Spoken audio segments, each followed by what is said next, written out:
YouTube, what it do? It's your boy TWV checking in for episode 32 of 40 Years of Wrestlemania with TWV, which means we are on Wrestlemania 32. So WrestleMania 32 was at the AT&T Stadium in Dallas in the suburb of Arlington, Texas. The event aired via pay-per-view and live streaming. It was the last WrestleMania to be held before the reintroduction of the brand extension in July, which introduced another world title, the WWE Universal Championship. Thus, it was also the last WrestleMania to feature one world championship. It was also the third WrestleMania to be held in the state of Texas. The first one being WrestleMania 17, and then the other one being the 25th anniversary of WrestleMania. So this WrestleMania underwhelmed. The main event match was Triple H versus Roman Reigns. We will speak about that later. Not in a positive light, but I gotta share my thoughts on it since it was the main event. The other match that I will speak about, not in a positive light, but I gotta shed light on it, was the Undertaker versus Shane McMahon Hell in a Cell match. And the two matches that I did enjoy was the AJ Styles versus Chris Jericho match and the triple threat between Sasha Banks, Charlotte Flair, and Becky Lynch for the inaugural Women's Championship. So with that being said, let's get into the review. So the first match that I thoroughly enjoyed on this show was the AJ Styles versus Chris Jericho match. And man, they was in there going band for band, move for move, hold for hold, exchange for exchange, counter for counter, reversal for reversal.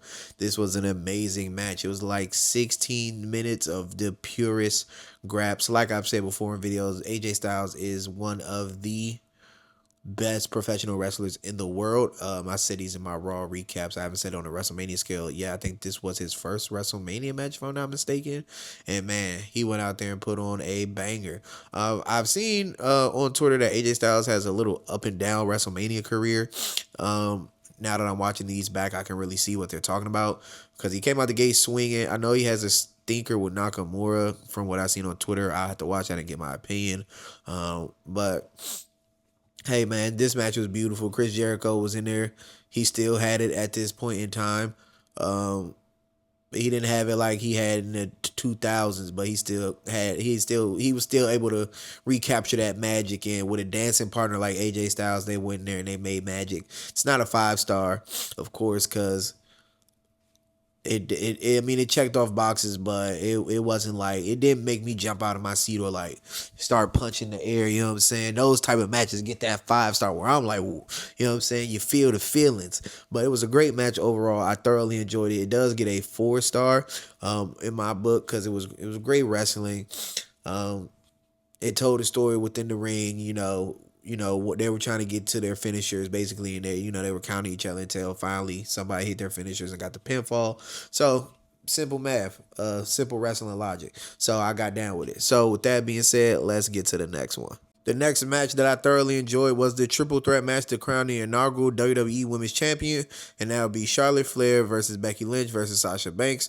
Charlotte Flair came in as the champ. Technically, she was the Divas champ. They were retiring that championship because they were moving from the Divas era into actually treating the women like women. So they went out there and they put on the purest of graps for 16 minutes.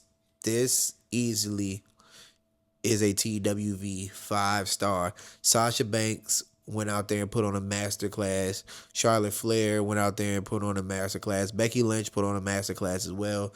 Like, these were 3 in-ring tacticians doing their, I'm not going to say their best work, but their best work on this WrestleMania. Like, this was the best match of WrestleMania, and it was like 5 other matches after them, which says a lot. Like, that shit stunk. The rest of the show stunk up the place.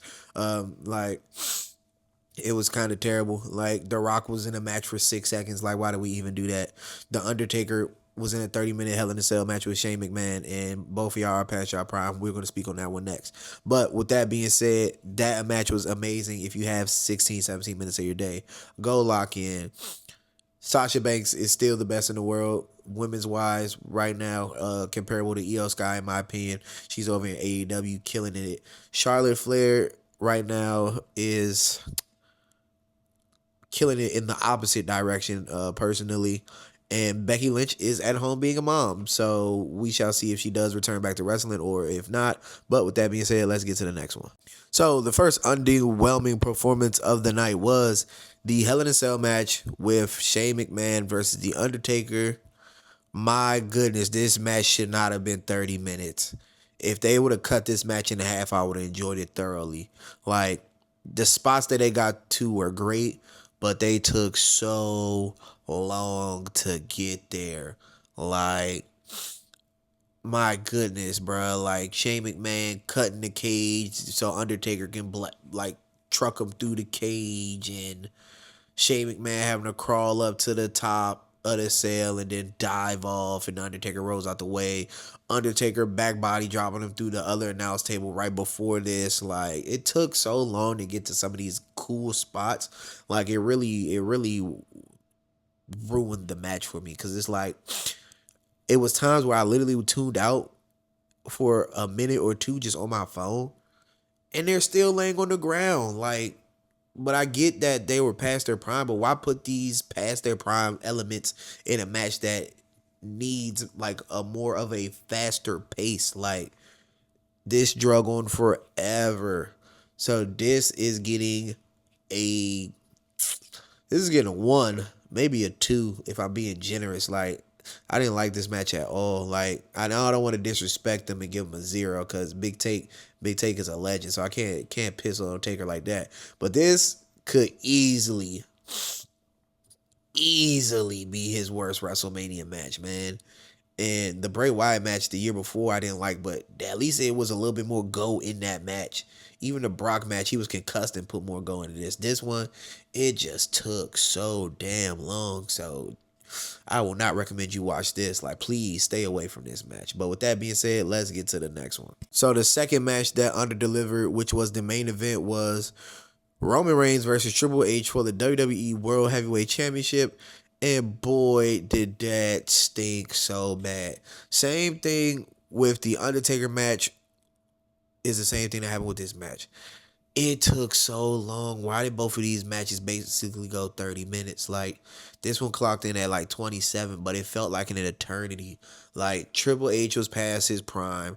He literally, the Undertaker match was his last best match. He had lost the magic after this. Like, this is about to come right before the Saudi shit show where not him and Chris Jericho, him, Shawn Michaels, Undertaker, and Kane basically almost kill each other in Saudi Arabia. Like, they didn't have it anymore. Like, they literally all hung it up after that. Like, they knew their careers were over. Like, the match was that match was terrible. I'm talking about a whole different match, but this match was terrible as well. Like, I can see why Roman Reigns dislikes the big dog era, because the big dog Roman Reigns was weak as hell. Like, he was weak, bro. I'm glad he got his aura in 2020 and partnered up with Paul Heyman, because pre that, when Vince was booking him, that stunk. I'm glad I didn't start watching wrestling again till 2019. He kind of started getting his aura a little bit in 2019. And then he really shot through the roof during the pandemic. Like, with that being said, it's your boy TWV checking in and checking out. I'll catch you in the next one. Peace.